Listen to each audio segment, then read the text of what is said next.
Takže robím make-up.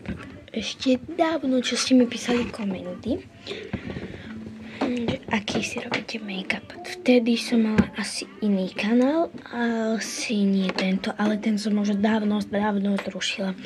Asi keď som mala 6. Takže ideme na to. Ja si to ešte stále pamätám. Tento stále zabudom, jak sa to volá. Nie kontúra, ale to je jedno. Proste oni si to dávali nejak takto. Tak. Rozmažu a potom dajú blush. Nechápem a potom to ohodnotím. Idem to rozmazať. Som extrémne zvedavá. Idem to rozmazať a potom sa vám... A inak ja som do toho dala make-up, môj zlatý. Lebo už sa to tam minulo a ja som do toho napompičkovala make-up. Chápete? Aká som je blbá. Ale nevadí mi to nejako moc. Blush. Už som si ho dala.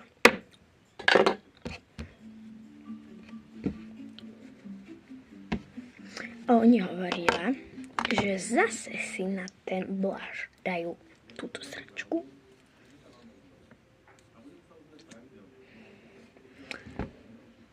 Takto nejakú čiarku, že si tam proste dávate. Neviem už kto, ale pamätám si, že som tu mala v komente fotku, postup, ako to robia.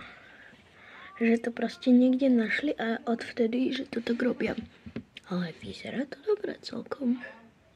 Podľa mňa nie je to až také hrozné, ako sa mi zdalo.